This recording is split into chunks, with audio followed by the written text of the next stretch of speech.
Oh, there you go. Perfect. Good afternoon, everyone. My name is Annette Johns, and I'm the Associate Director of Policy and Practice with the Newfoundland and Labrador College of Social Workers. I'll be the moderator for today's education event, Social Work in Autism Services, a Family-Centered Approach. The webinar presentation will be approximately 60 minutes, followed by a question and answer period that I'll moderate. During the presentation, I do encourage everyone to type in your questions using the question mark widget to the left of your screen at any time throughout the presentation. The recording of this webinar will be available on demand and in the coming days on the college's website under the Continuing Education tab. I now want to introduce our speakers, and their full bios are available on the webinar platform, so I'm just going to say a few introductory words. Cheryl Walsh, Elisa Baker, and Jackie Power are all registered social workers here in Newfoundland and Labrador, and they work with NL Health Services in the Autism Services Program. Each of them are passionate about this work and fostering supportive and inclusive services. I'm really looking forward to this presentation today, and without further ado, I'll pass the virtual podium over along to the three of you to begin the presentation.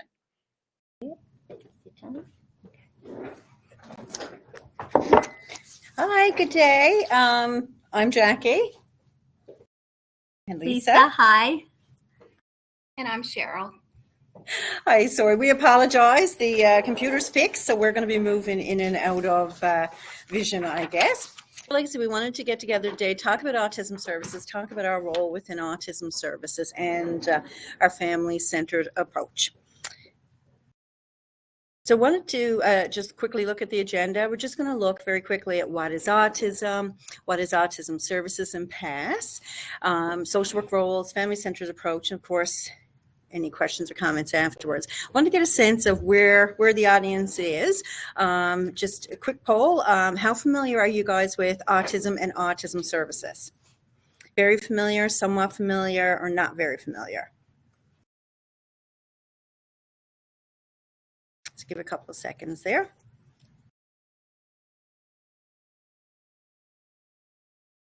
I'll just give it probably another 15 seconds, hey? Alrighty, I have to say, before I came into this position, I honestly knew very little or pretty much next to nothing about autism services. It was certainly very, very new to me.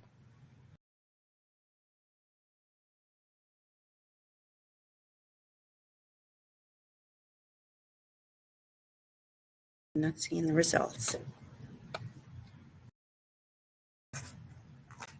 Sorry, it says view result, but I'm not seeing anything.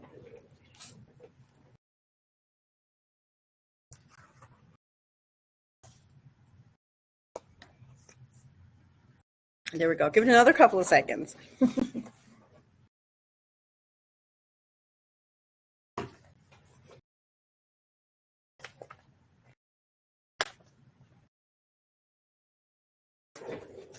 I hit the wrong button. No, not seeing the results. All right, well, let's move on because that doesn't seem to be working for me today. Display, sorry.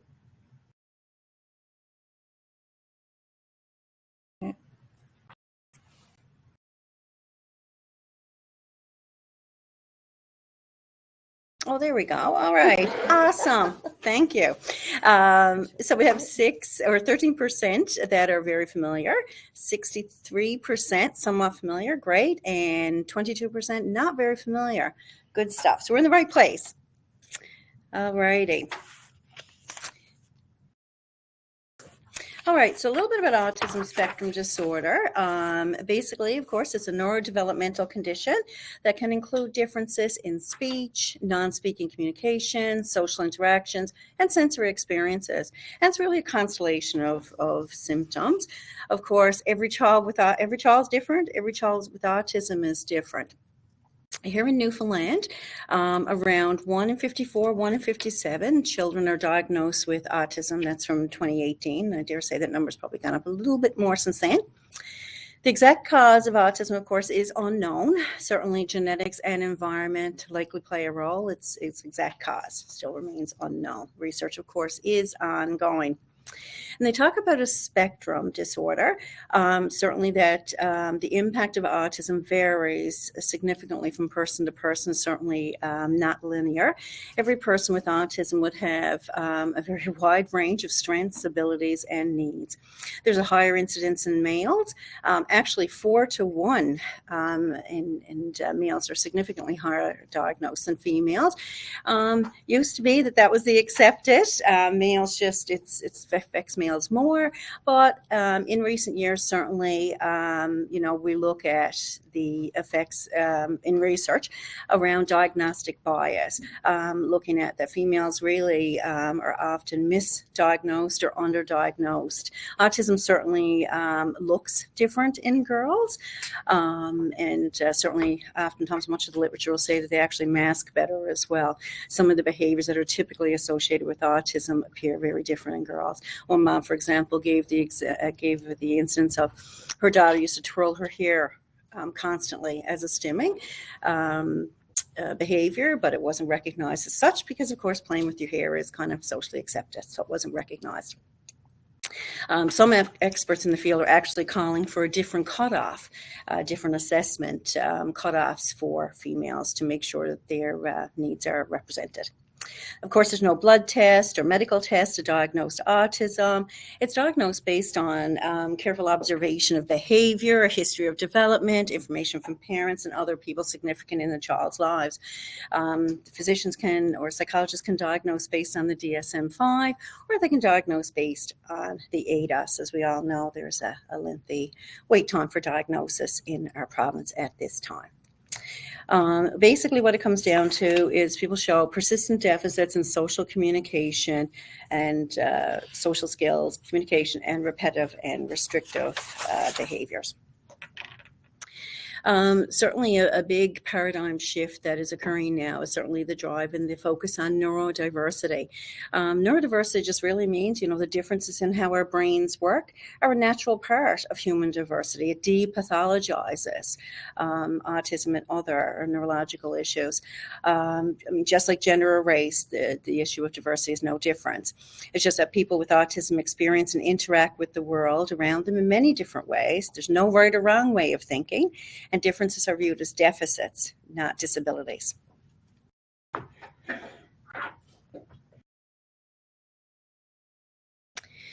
Again, looking at a really nice image there of neurodiversity, I think, which hits at home that, we're all very neurodiverse, dyslexia, trauma, cultural diversity, ADHD, anxiety, being gifted. Certainly all forms of diversity and within the range of human development, really. So, certainly looking at our language as well. When I started with this program back in 2008, I was told right away it's person with autism, not autistic, that it was very much, person first. Certainly that's changing and changed. Lots of people prefer people with autism. Lots of people prefer to use the term autistic. So I guess really when it comes down to language, it's really asking the person. I think it's, in the research we're seeing it in the neurodivergent community and, of course, clinicians as well. I think it goes from the medical language to more neuroaffirming language, which is, really it's almost like a social justice movement, really. It focuses on, I think, and emphasizes inclusion, equality, and, that difference are viewed as just differences. That's it, not deficits. And, of course, as social workers, we all well know the power of language. All right, and as I said, terms change frequently. Terms that might have been considered affirming, even last year, can be very different. So, of course, we're open to responding, and asking people what language they would prefer. And of course, looking at autism and our whole approach, really, it's the whole, social model versus the medical model. Oftentimes, when we come down to language and how we approach services and treatments and interventions, So, I mean, just looking at a quick comparison there of the medical model and social model, we're all very familiar with. Certainly, the medical model always seems to conceptualize disability as an individual problem. So, it locates the problem within the disabled person, understands disability as a medical condition that's to be cured and treated. Whereas the social model very much looks at, the neurodiversity, looks at, autistic people are seen as different, not disabled, and that disability is socially constructed. The World Health Organization talks about a biopsychosocial model of functioning disability and health, and of course, biopsychosocial model, the bread and butter of social workers. So what they talk about is just, the disability comes from a combination of physical, environmental, and personal factors. Okay, and that's in control. All right. And of course, we talk about disability. The terms not disability itself is not binary. It's not you're disabled or you're not disabled. It's, varying degrees of disability based on social environment and context. Okay.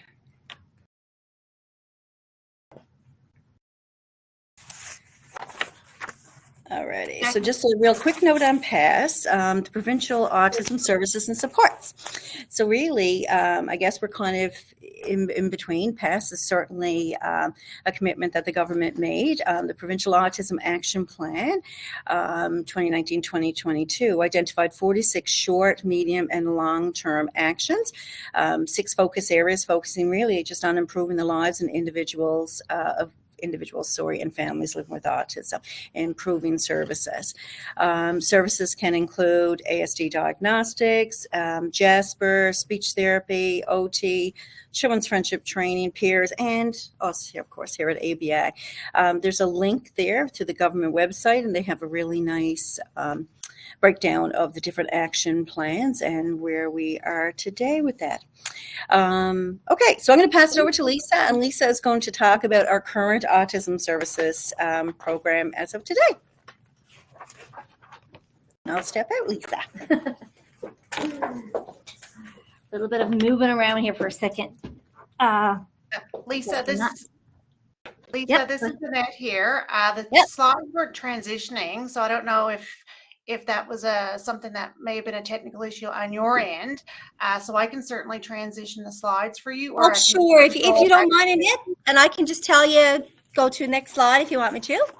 Sounds good. If that works, that would be great. Yep. Take the control away from me, girl, because that'd be great. So moving on now, I guess, to the Autism Services Program,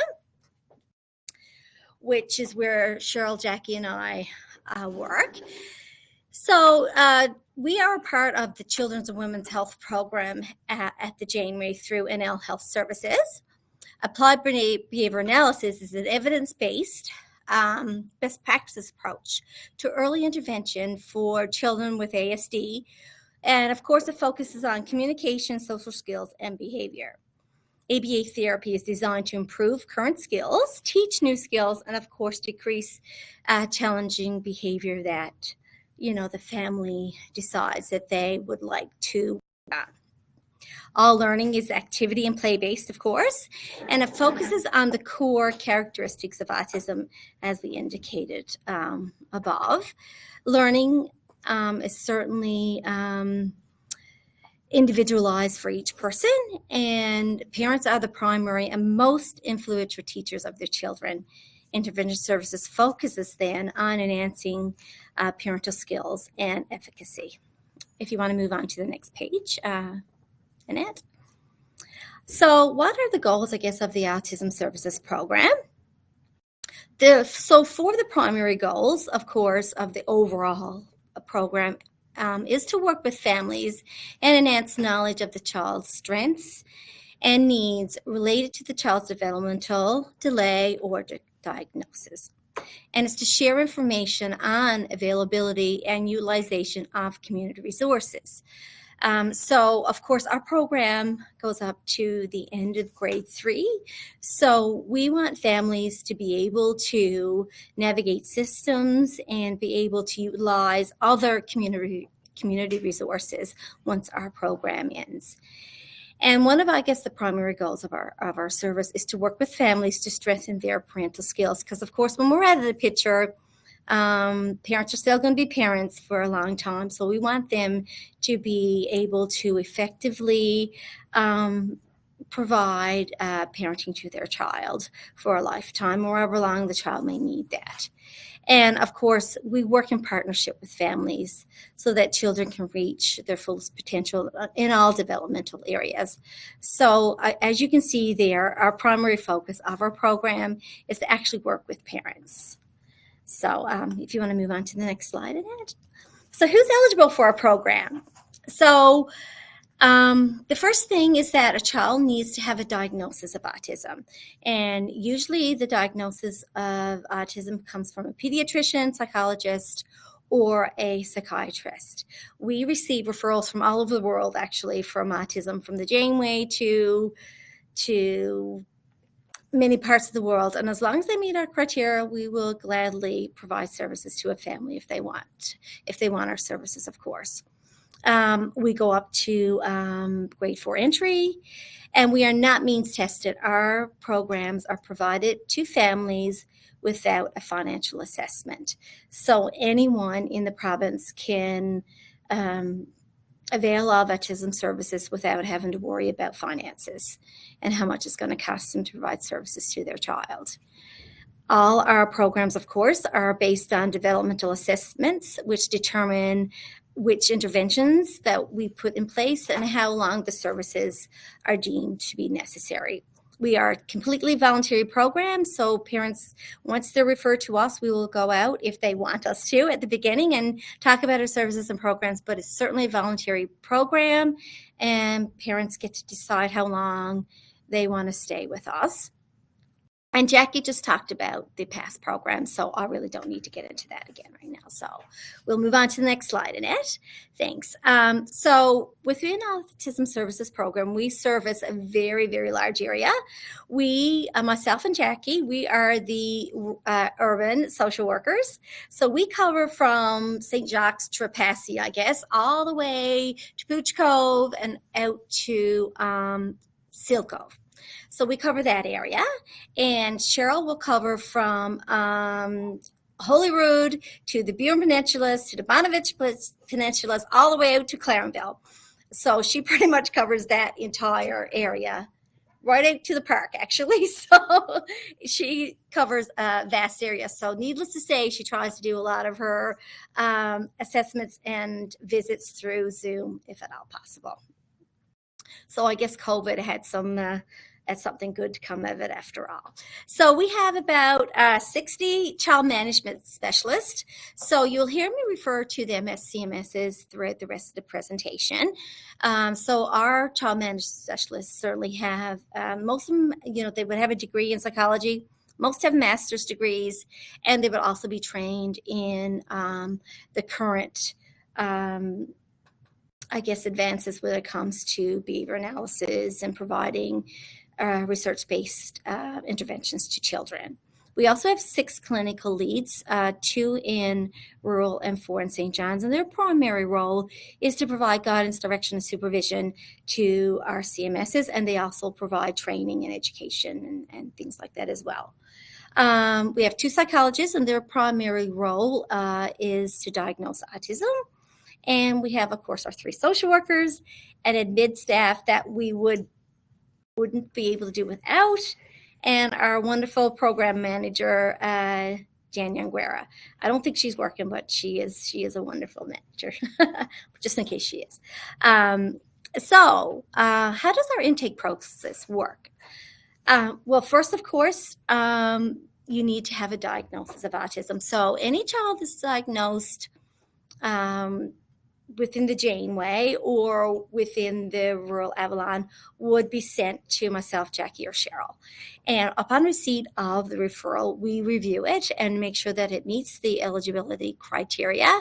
If it does or does not, if it doesn't, we'll reach out to the clinician or whoever sent in the referral and have a discussion about that. And also contact the parent to advise the criteria that we need in order for a child to avail of our services. If they do meet the criteria, then we would certainly contact the parent again and set up a meeting with that parent to discuss our services and programs. So I will get into each of these programs later, but there's one of kind of three that they can avail of: Jasper, parent implemented, or a home therapy program. So if you want to go on to the next slide, Ned, I will talk about like the programs individually. So we have different service models that families can avail of, and there's a range of options depending on the needs of the child and family. We have our parent implemented, our home therapy program, and Jasper. Eligibility for specific autism intervention is based on a comprehensive assessment or reassessment of the family needs that the CMS would certainly do upon meeting the family and child. And we certainly use a multidisciplinary approach, consultation and collaboration with OTs, SLPs, PTs, other social workers, psychologists, pediatricians, as well as collateral service providers like schools, childcare services, autism services, Autism Society, the SCWA program, CSSD. Well, it depends on who's involved with the family and what their team is comprised of. But regardless, I guess our guiding principle is the right time, right service, and right place for the family and child, which guides all of our services. So I guess with regard to what service models do we provide to families, we have our parent implemented model, which really is allows caregivers and parents to be supported and coached by CMS with regard to implementation of skill teaching and behavioral programs. Depending how long we've been involved with the family, it could be weekly or bi-weekly home visits.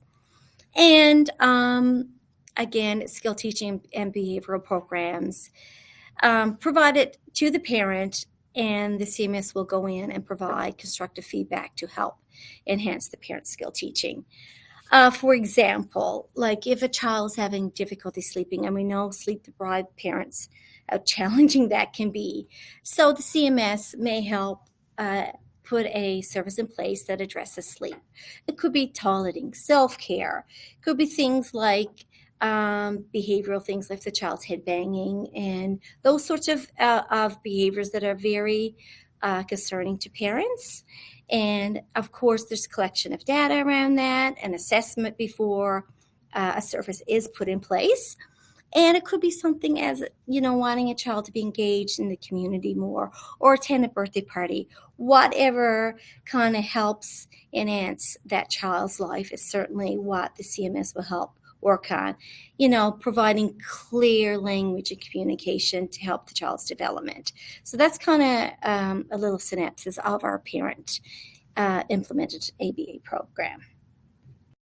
Then we have our ABA home therapy, in which a home therapist, a family will hire a home therapist to work with a family. All programs are certainly developed by the child management specialist, and the home therapist will implement those programs with direction and support from the CMS.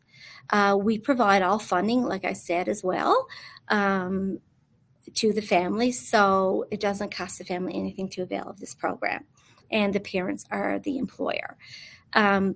With regard to the primary goal of all our programs, of course, is to enhance parent skill teaching. So with regard to the and the number of hours and the programs that are put in place and the length of programs are certainly done through assessment and are determined by the CMS. So I guess some of the things that like a home therapist may work with it. So it is a one-on-one context, and they work with the child and the family to actually generalize the skills that they're learning. And of course, all goals are based on the priorities of the family. And the home therapist will help, I guess, with regard to social play, with regard to it's all child-led, and it's to help to enhance the child's interest and what they want to do and how they want to learn. And it's help interpreting interpreting the communication of the child. And it could be some structured activities, it could be naturalistic teaching, and of course the home therapist is modeling behavior for the child as well. It could be use of visuals, schedules, timers. There's lots of techniques and lots of skills that the home therapist will engage with. But the main thing is that the child is happily regulated and engaged. Those are the things that we look for when we're providing home therapy. So the next program is our newest program that came about, I think, in 2018. We started JASPER with our families. So JASPER stands for Joint Attention, Symbolic Play, Engagement, and Regulation. This is an evidence-based therapy program which with specific eligibility criteria. For example, the child has to be under the age of 9. And again, assessments occur to determine if a child would meet the criteria for that program before we started, of course. It's home-based or clinic, and I'd say about 80% of JASPER probably occurs in clinic.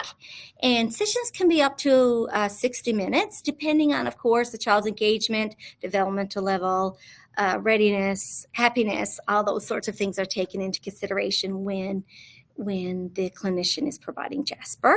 And the CMS will work directly with that child, usually for twice a week for about 24 sessions. Within JASPER as well, there's JASPER, which you have 2 children working together on the goals of JASPER, or you could have JASPER PMI, which is a parent-implemented model of JASPER. So again, depending on the child and the family, we always reassess and do kind of what's in the best interest of the child. So that just gives a little synopsis of the services that we provide to our families. So right now we're just going to show a little video. It's of a family that has a child with autism, and kind of how, kind of their perspective on autism and their views on services and supports. It's actually a good little video to give you an idea of the typical, type of families that we support and are engaged with. So Annette, if you'd like to try to play this video, and hopefully, if the spirit of Christmas is with us, then it will work. So let's keep our fingers crossed for this one. Now, we will go to beautiful St. John's in Newfoundland and Labrador to meet Andrew and his mom, Tiffany. Andrew has been on a wait list for a diagnosis since he was 12 months old. Research shows that early screening and timely intervention can improve development and future outcomes for autistic children. Autism can be reliably diagnosed by age 2, but according to the Public Health of Canada, only 53% of children are diagnosed before the age of 5. Hi, my name is Tiffany. I'm from St. John's, Newfoundland. My oldest son, Andrew, he's 3. I will describe Andrew in 3 words by using loving, energetic, and kind. Well, I noticed a few things, so I brought them up to my public health nurse, such as, he was walking on his tippy toes, he wasn't looking at me or anyone when we said his name or tried to introduce or just normally speak with him. And he was fixated on certain things that just seemed odd to me at the time. And not knowing too much about autism, I branched out to my public health nurse and decided to see what's actually happening. I wanted to spread awareness. Not a lot of people understand that each person is different, and one person can make a difference in the world. He's a smart little guy. He gets into everything and wants to know how things work. The wait list is quite long. I wish we had the support before we got the diagnosis. It's been over a year now and we're just about to see the doctor. It's a long wait when you don't know how to really help. I wish there was more support and services before we actually seen someone and gave a diagnosis. Some of Andrew's strengths are that he's a right problem solver. He can solve anything. He can't say it, but he can certainly get things put back together. He loves puzzles. He was doing a 24-piece puzzle since he was 2.5 years old. The challenges are just getting what he wants known. He can't come out and say, Mom, I want a drink. He'll have to point to his mouth or bring me to the fridge or point to a sign that we have up, because it's taking a while for him to be able to say the words he needs. They don't have to be defined by it. It isn't a weakness. You have to make it a strength. It feels wonderful that I see him doing something that I would never think that I could do. It just makes me so happy and proud. And if we had support at this moment, I feel like we have more time to prepare for the future.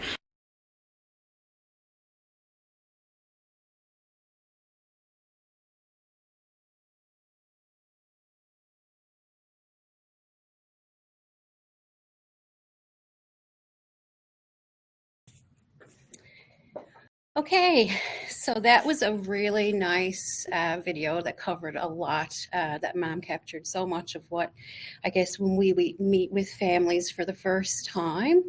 I've really liked some of the statements that she made. Each person is different and one person can make a difference. That you don't have to be defined by a diagnosis, all of his strengths, yet highlighting too some of the challenges and where the needs are for support.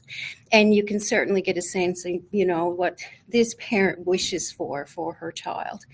And so that's, I guess, where we come in. One thing I'd like to note though, when a child is under the age of 5, they can avail of our direct home service program, even if they're not diagnosed. So if they're showing some delays in development, our direct home service program, child management specialists can be involved. And I know some people aren't aware of that.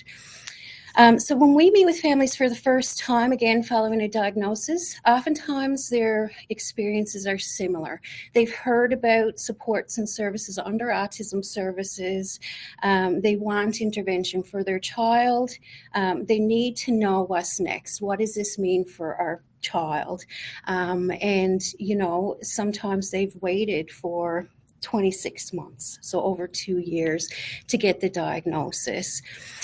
And for many of our complex families, the diagnosis of ASD is but one piece of the challenges they are facing. So that's where social work comes in.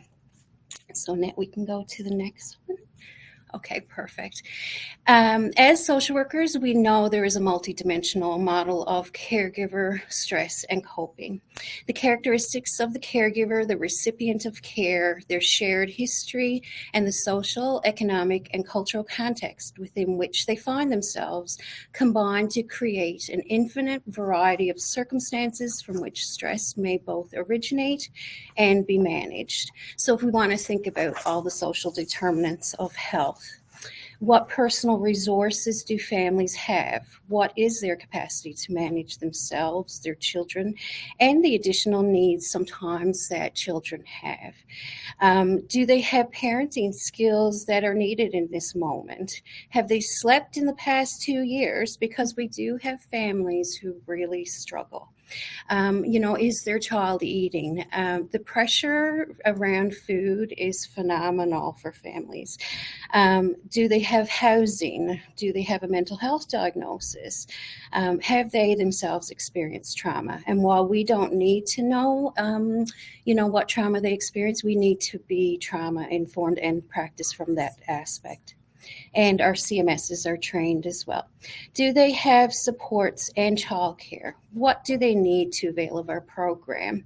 It's kind of like an onion sometimes. And if parents don't have what they need in order to manage, then we have to try to help them with that. They may need supports and services prior to actually being able to avail of our autism services program. And what we do know as well from the research is that compared to parents of neurotypical children, parents of children with disabilities experience greater amounts of stress, compassion fatigue, burnout, the cost of caring.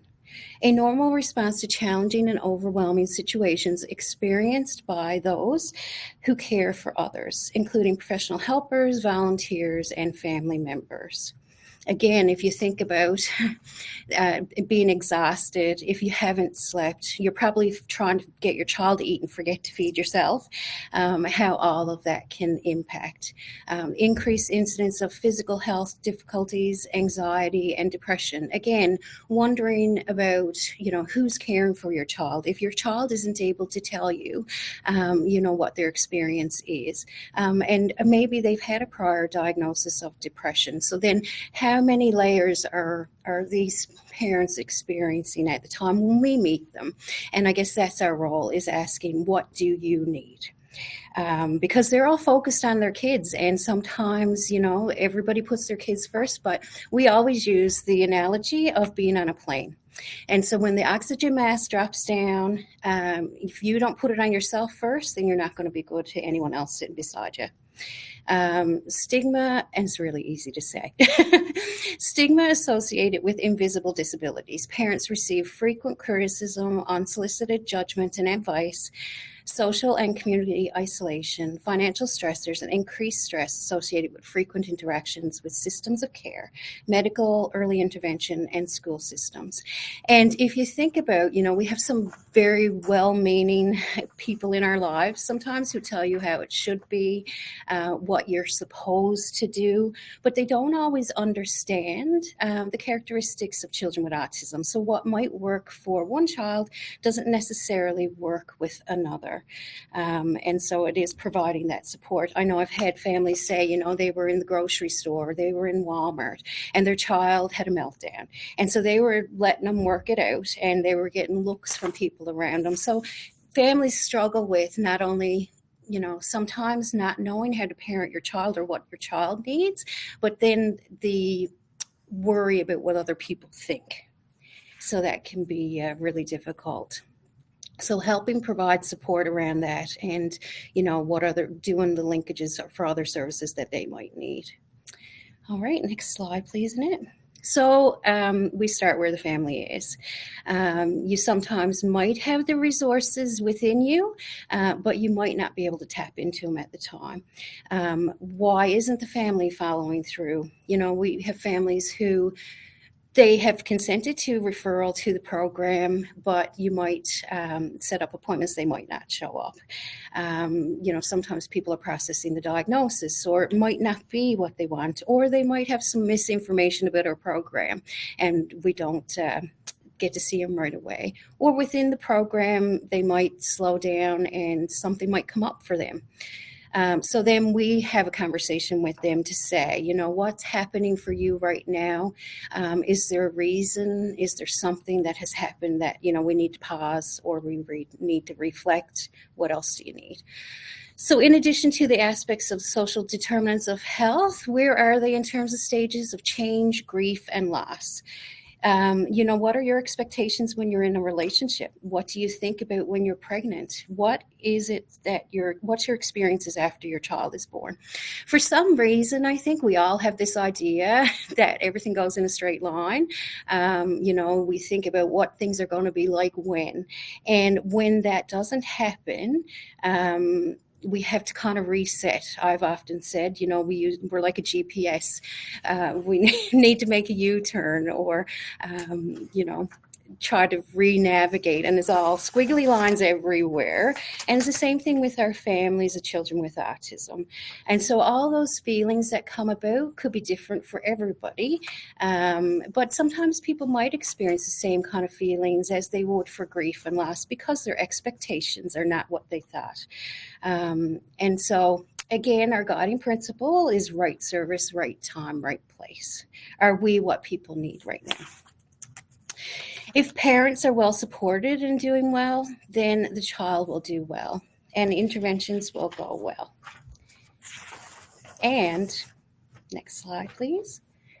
We also know the reverse is true. Because again, every child is different. Every child with autism is different. Every family is different, and the supports they need is different. Okay. And so our autism services social work role. So we're family centered. The family is the client. Whereas the child management specialist, will make programs around the child and certainly will provide support to our families as well, because they're in the home every week or every second week and they develop some beautiful relationships. Our role as social workers is to provide support to the family as a whole. So if there's a sibling in the home that we think might need some additional support, then we will try to link them up. Social work provides supportive services not only for the child, but more specifically to families, caregivers, and parents. Every child or family is assigned a social worker, all 300 plus of them. Yes, we have no wait list. When referrals come in, we have to follow up right away, and they go through our system.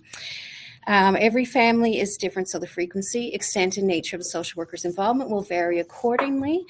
So we might meet somebody for the first time, do our intake, and some families will move along and they might not need us at all. Or we might have families that we have contact with weekly. It really depends. We can't say what the service is actually going to look like because it does vary so much. Social work provides a wide variety of supportive services depending on the biopsychosocial needs of the family, utilizing a trauma-informed evidence-based practice. All families are resourceful, but not all families have equal access to resources. So what is it that they need? What are their priorities right now? Sometimes families are told that they must participate in our program, whether it come from the doctor, whether it come from other professionals. Our service is actually voluntary, and we let people know that. And so sometimes, again, families may want our service, but they might need other supports and services in order to be able to participate in our program. Sometimes families want to get started with the service yesterday. Sometimes they don't know what it is, or they've had some misinformation. So we work through it, and we help provide encouragement and empowerment. Sometimes they need time to process. Next slide, please. So this is some of the roles. And again, I'm sure most of these are familiar to everybody here. We are case manager, we're educators, consultants, counselors, brief intervention, mainly because we might only see the people once, part of an interdisciplinary team, a systems navigator, mediator between parents, sometimes between other support systems, and an advocate. Okay, so here are some of the top advocacy issues that and again, these vary. Just when you think you know pretty much of what's going to come up, then there's something else. But childcare is a hot tamale, I guess, in a lot of areas. Very few spaces. Sometimes there's not enough support in the daycare for the children with autism. We need to look to inclusion supports, and still finds it difficult. School supports and accommodations. We attend ISSPs and advocate. And I guess in all of these areas, whether it be housing, caregiver supports and services with other programs, we take a rights-based approach. So even in schools, every child has a right to be there and supported in that school to be successful. Caregiver supports are huge as well. And it isn't the same for every child. Sometimes, people can go next door and play with the other kids, or they can be babysat by friends and family. When you have children with autism who have additional needs, it isn't always the same. So next I'm going to pass it over to Jackie, who's going to talk even further about our family-centered approach. Thank you. Awesome. Thanks, Cheryl. All right. So this slide here on the family-centered approach, I think the 6 blocks just summarizes exactly what we all know as social workers. Nothing new here. Carol Dunst from the Pocket Institute, which is, I got to say, a really nice website, kind of summarized. This is social work, right? So, welcoming, inviting, including, engaging families. So actively involving families in decision-making, in advocacy, obtaining resources and supports, and again, taking our lead from them. Really, it's all about, as we've talked about, capacity building, strengths-based. Of course, believing in the family strengths, believing in the child's strengths, believing in the caregiver's strengths, even when they don't, actually, particularly when they don't. Meeting families where they are, as Cheryl said, starting where the client is. Right service, right time, not just about the child, but the family, and she mentioned the social determinants of health, Maslow's hierarchy of needs as well. If we're up here, on the pyramid, and we're talking about all these higher order issues, and families are concerned about housing and food, we can't get there. We need to start where they are and focus our involvement and our interventions on what they need from us. Recognizing families are the experts on their child. We bring our degrees, our experience, our expertise, our knowledge to the table, but so do parents. And nobody knows that child like those parents do. I mean, at the end of the day, the reality is, long after we're gone, parents are there. And they're the most important teachers. That's not just from a social work point of view and a values stance, that's from a research stance. The research says the same thing. So just respecting the expertise and the lived experiences of parents, respecting and engaging and soliciting family identified goals and priorities, respecting family customs as well. I remember I had a family from another culture a little while ago, and we were talking about setting up goals and things. And she said, you know what? Feeding is not an issue. Self-care is not an issue for my child. I follow him around the house and I feed him from my hand because that's what we do. And that's what I want to do. So it's not something that we're going to work on right now. So again, following the parents' lead. Informed, empowered decision making, making information accessible. A lot of parents come into us and have, as Cheryl said, a lot of information about us, a lot of information about autism, or misinformation, about autism. Again, it's communicating with parents in a way that's accessible, not professional jargon, and, again, communicating in a way that parents can actually, obtain and utilize that information. Recognizing that empowered parents lead to better outcomes. Again, proven time and time again in research. That basically, staff have to use help giving practices that support and strengthen family functioning. So really, it's the how of social work. It's what we do.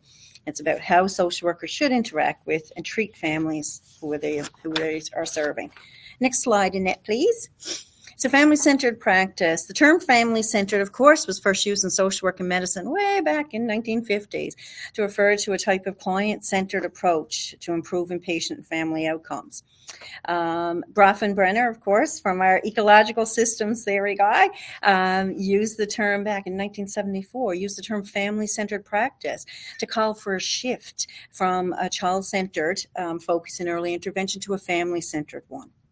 Dunst talks about two types of family-centered practice. He calls them relational and participatory. I really like the breakdown here. The relational really is, that behavior that we typically associate with effective social work practice, reflective listening, empathy, effective communication. But it also looks at social worker beliefs and values about family and cultural strengths and our own values and attitudes that we bring to the work as well. Participatory family-centered practice kind of looks at the practices that actively involve family members, such as informed decision-making and choice, recognizing and building up on family strengths and abilities, as well as developing new capabilities. Again, that capacity building. At the end of the day, that's I think 3 out of 4 of our program goals is about building parent capacity and supporting parent development. And of course, also the social workers' flexibility in providing service. So, also providing parents with options for obtaining additional information regarding the child's diagnosis and supporting choices. As Cheryl mentioned, our program is totally voluntary. If, parents feel we can be of benefit, great. If they feel, not so much for us, and they're going to look at other services, that's great too. Again, they know best. We take our lead from them.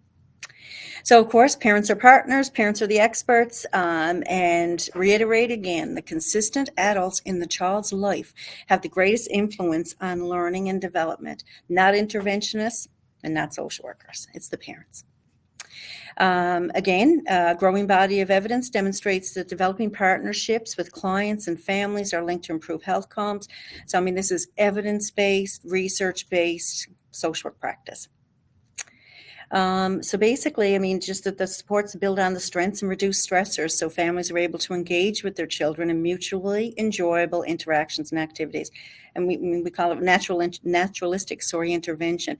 It's just enjoying, the time playing, the value of play as well. Lots of times parents feel, no, I need to be on every minute. No, we need to balance and we need play and just having fun and just being with our kids as well.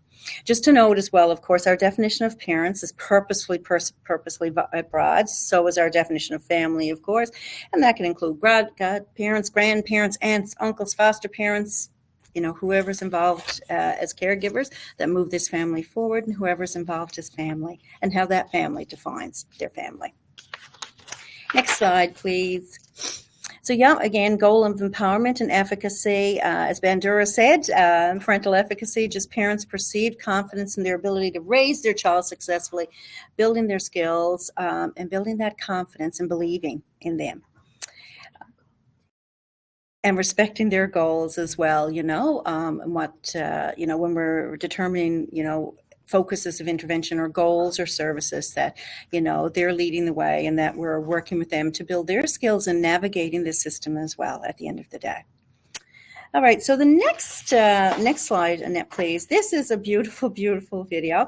We're talking about these very lofty goals, I think, of improved service and responsive services and all these wonderful things. And we often talk about, the lack of resources, and money and resources and social work staff and all that good stuff. This is a video from Port aux Basques. Channel Port aux Basques was awarded the Autism Friendly Town a number of years back, and this video just captures, a beautiful, beautiful grassroots initiative. Wasn't a lot of money. It was a change, though, a big change and big results. But it wasn't about money. It was about resources, so it wasn't about money. So if we can watch that, I think we'll enjoy, and then we'll have some discussion. It's a really good place to be. There's a lot of friendly people, and it's always windy here, but it's beautiful. It's like nature except extra beautiful. A really good place for autism spectrum. Autism spectrum, your brain works differently. It's kind of rare. I'm like the most popular person just because I'm pretty much the only person in my class who has this amazing thing. It just feels like, wow, I have such a rare condition, and it's just an amazing thing to have.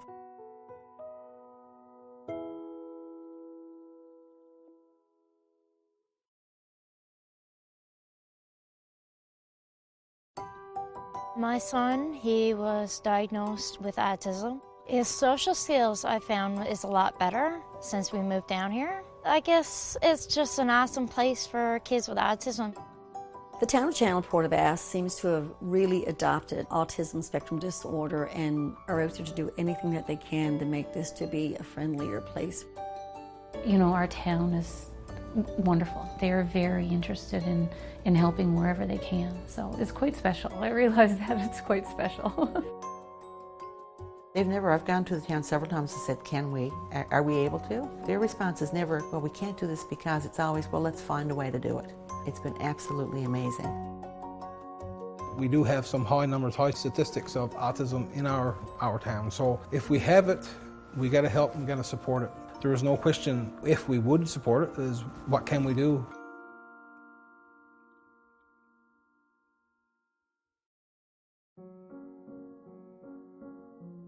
I'm a retired special education teacher. A family who I didn't really know, he was a pharmacist in town, but he called to ask me if I would work with his child who had autism. I said yes, and he said, well, do you want to know the pay? And I said, well, no. I said, I can't walk past your house 2 or 3 times a day, and I know you got a child in there who needs help. The little boy's mom and myself, we started Autism Involves Me, the AIM group. We do a lot of one-on-one training. Say we're going to go to a local store, I go ahead of time and I explain to them what the child is like. I explain what I'm going to do, what my goal is. If I need them to be asking the child questions, I'll take cue cards for them. If we're going to a restaurant, so like we have one child who we wanted to teach them how to order from a menu. So we worked on that bit by bit. It doesn't happen overnight. I mean, starting after going into a restaurant, the child just walked in and walked out, just got them through the door. Then you got them to be able to sit at a booth. Now, the child can go in now and order his food, no problem. And he goes up, if they don't bring him his ketchup bottle, he'll go up to the front desk and ask for it. What goes with your chicken McNuggets? French fries or chicken McNuggets or ketchup. You know, so this was the child that we began by just taking him to the door. The children are like celebrities here in town. The families, they don't have that threatened feeling, and the children don't get bullied. We have very little bullying. I think because of the type of town that we have, we're just nice Newfoundlanders.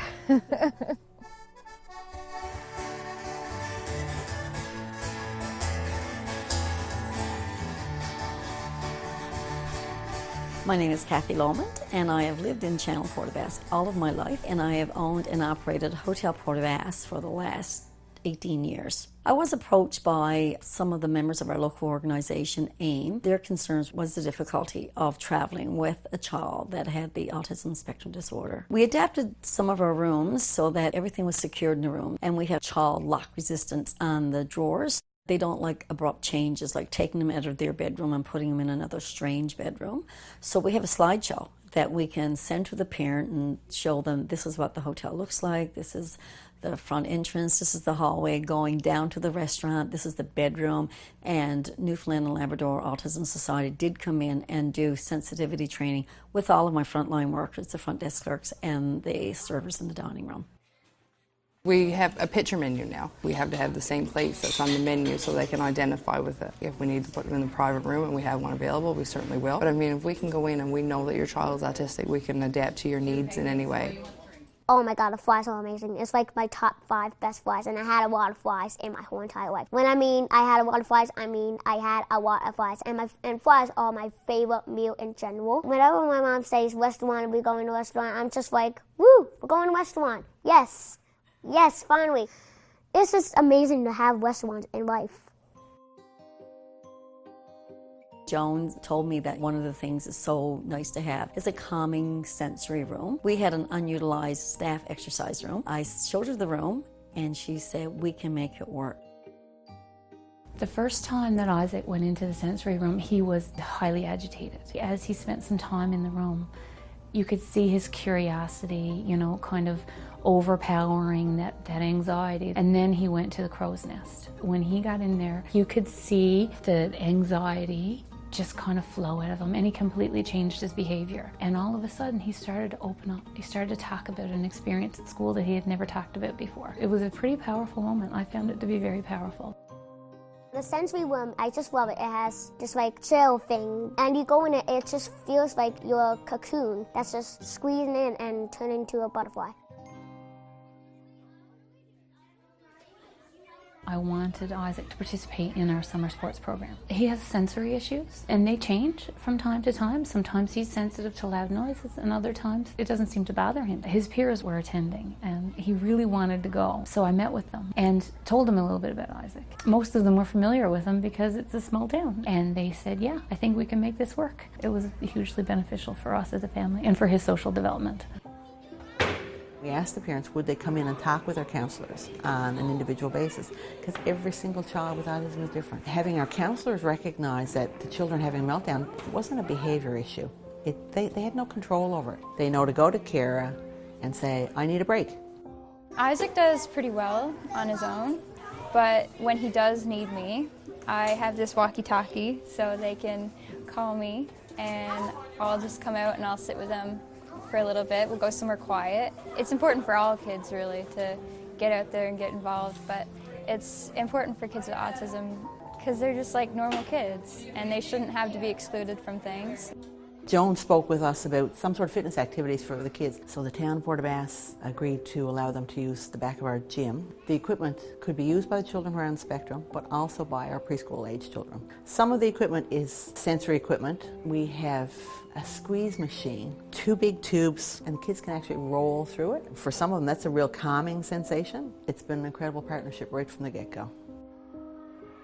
Drowning prevention is part of what I do. Children on the autism spectrum are drawn to water, and a lot of them do not learn to swim because to come to regular swimming lessons can get very overwhelming. To do the private lesson, we identified 3 instructors who have the ability to take their cues from the kids, which is what they had to do.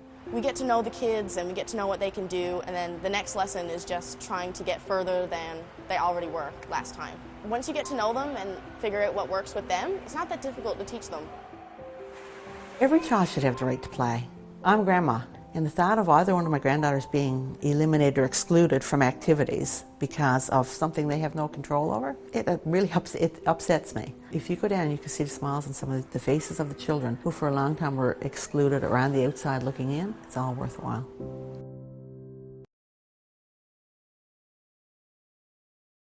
Perfect. Next slide, Annette, please. So I guess, that kind of concludes for us. Just, to highlight Port aux Basques and the wonderful things that they've done. There's certainly, I think, a remarkable model of inclusion and, simple, low budget, and incredibly meaningful. And we'll finish off with Margaret Mead, of course, who says, "Never doubt that a small group of thoughtful, committed citizens can change the world. In fact, it's the only thing that ever has." So, yeah, there's some links, there's some resources. Certainly if you have our numbers are there. If you have any questions or anything, as we go along in the next months or whatever, give us a shout. Hey, wonderful. Thank you so much, Cheryl, Jackie, and Elisa for this wonderful presentation. Lots of great information and resources. So thank you once again. We have arrived at our question and answer period. So we have some questions that are coming in, and I encourage others who do have questions to put them in the Q&A widget on the webinar platform. So our first question is from a participant who lives and works here in the province in Central, is a parent of 2 autistic children, and notes that there is a significant amount of bullying that happens in the school, particularly around grades 4 to 6.